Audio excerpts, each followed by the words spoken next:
back, relax, and maybe get yourself a snack. Me and you gonna have a little chat about books.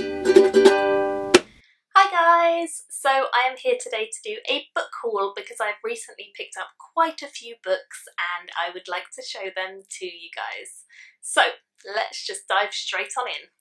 The first book is one that I was sent by the author. It is the second one in a series and it's called Blood of the Delphi and it's by M.E. Vaughan. It's the second one in the Harmatia Cycle series. I read the first one in April, really enjoyed it and definitely am looking forward to going on to the second. It's kind of a YA fantasy series that is quite classical at first but then takes some really interesting turns in the second half of book one, and the ending of book one was super duper good, so I really want to see what happens next to the characters because I have a feeling it's going to be pretty epic. I'm definitely looking forward to this. The next book I picked up because someone I know through Twitter and my comments is a regular subscriber and they recommended it to me and said it was kind of in the same vein as Robin Hobb. So when they said the magical words kind of similar to Robin Hobb, I picked it up. It is The Hidden City by Michelle West. I haven't read any of Michelle West's books yet, but I have heard good things about her as an author, so I'm hopeful I'll like it. I believe it follows the paths of two characters who cross, and the first one is called Jewel, the other one is called Wrath. Jewel, I believe, is an orphan who is living on the streets, and then Wrath is a fairly powerful character at first. His sister actually becomes the head of the Terrafin, which I understand to be a fairly important position, yet he is sort of roaming the streets and he gets robbed by Jay, or Jewel, our other main character. Wrath chases down Jay to try and get his money back from her when she steals it, but he finds her instead deathly ill under a bridge, and so instead of just taking his money back, he actually takes her in and nurses her back to health. And then as the story goes on, Jay recovers her health, insists she must repay him, and Wrath is kind of stuck with her. She even starts bringing in new foundlings into his house and he's just overwrought and overrun by crazy people and he's like, oh god, why did I take this person in? It sounds like it's going to be a pretty funny adventure story and hopefully kind of classic fantasy, I'm not sure. Yeah, I'm definitely intrigued about this because I haven't really heard anyone talk about it except for the person who recommended it to me. Let me know if you've read any of her books and look at the lovely background detailing of these flowers. I just think it's like super gorgeous. The next book I have is another one I was sent by the author. I was requested to read this a while ago and I only just got around to accepting it, and that is Moroder by L.L. McNeil. This is book one in her series and I don't really know too much about it, but I saw the cover on Twitter and it looked amazing, and then I realised that she had already requested me to read her book and I was like, oh yes, I will definitely accept that. It sounds awesome, it looks beautiful. This follows the character of Moroder, who is thrown into a life of turmoil after her city is destroyed.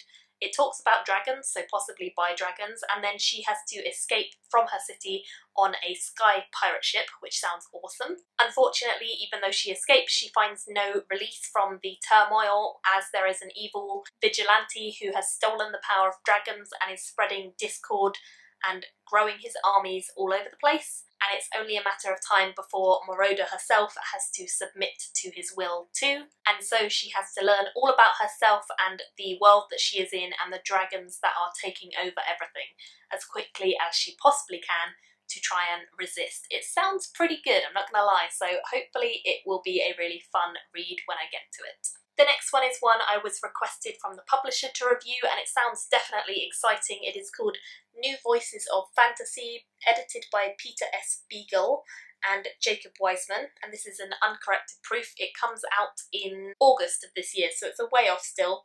This includes stories by Ben Lurie, Hanu Rajanemi, Ursula Vernon, E. Lily Yu, Sarah Pinsker, Carmen Maria Mercado, Alyssa Wong, Brooke Belander, Sophia Samatar, Max Gladstone, Usman T. Malik, Maria Devana Headley and Amal El Motar, and more. All of those names are ones I've heard before from reading Clark's World and Uncanny.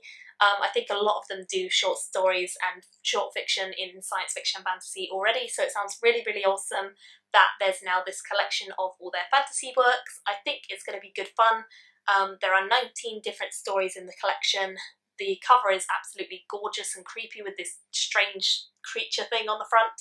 and I'm really looking forward to it. I hope it's a really great one because I do enjoy finding new authors from anthologies, and this sounds like it could be one of those situations. The next book I picked up for myself because I didn't realise it was out, and that is volume 6 of Slumberjanes. This one is called Sink or Swim. It's by Watters, Leia, Pish and Lahayo. And I have been loving Slumberjanes ever since it started. It's such a good series about a pack of girls who go on a summer camp to a very crazy camp where the lake is filled with mermaids, the woods are filled with crazy bears and old women who ride on bears and Boy Scouts and just so much more. It's such a reminiscent series of like being in guide camp or brownie camp. It's really, really fun, and it's just super girl power, which I love. It's just great. It's also one of the most colourful and exciting series ever. And it's so good. It's so good. If you've never read Slumberjanes, I would definitely recommend getting a copy from the library or something like that and trying it because I adore it. It's such a good series and it's a universal one, so kids and adults alike will love it. The next book I picked up was a pre-order, and that is A Court of Wings and Ruin by Sarah J. Maas. I haven't started this one yet, but I am actually very excited to do so. I did not love the first one. I liked it, I thought it was alright, but I'm not a huge fan of Sarah J. Maas's books. However, the second one in this series, A Court of Mist and Fury, I loved, and I just was so surprised and blown away by how much I loved it that I instantly pre-ordered this one, which in the end only cost me like £3 from Amazon, so I'm happy with that. It's a beautiful cover, they're all beautiful covers, and I really hope that this continues the story in a great way. It follows a world where we have humans and fae and weird interactions between all of them. The human that we follow goes into the fae world and she starts to integrate into the various different courts and the politics there at the time when there is about to be a big epic war, and she gets trapped between two different princes of two different courts, and things go on from there. This book promises to be very exciting, judging from the ending of book 2, so I hope it lives up to the hype that I am hoping. And the final book I have to show you in this haul is also a kind of beautifully turquoise one, and that is Shadow and Betrayal, book 1 of the Long Price series by Daniel Abraham. I heard about this series on Kylie's channel. Her channel is Miss Kyle Reads, so I'll link it below. And she recommended this whole series. She really, really enjoyed them and she made me want to read them. So in fact, I'm not really going to tell you too much about them. I'm just going to link her review so that you can go and watch that and find out a bit more about it. But her review made me want to try Daniel Abraham again. I have read the first book in one of his other series and I didn't love it, but he is one half of the duo who write the Expanse series, and I love the Expanse series. So I am willing to give him a second try, and this is the series that I'm going to trial out instead. Hopefully I like it. It sounds like it could be a really fun one, and yeah, I'll let you go and watch her review to find out more. So that is everything I have for this video. Let me know which book appeals to you down below and which one you want me to read soon. Thank you all so much for watching, and I will see you very soon in another video. Bye guys! Thank you for watching my video today. Go pick up a book, then come back and chat with me again.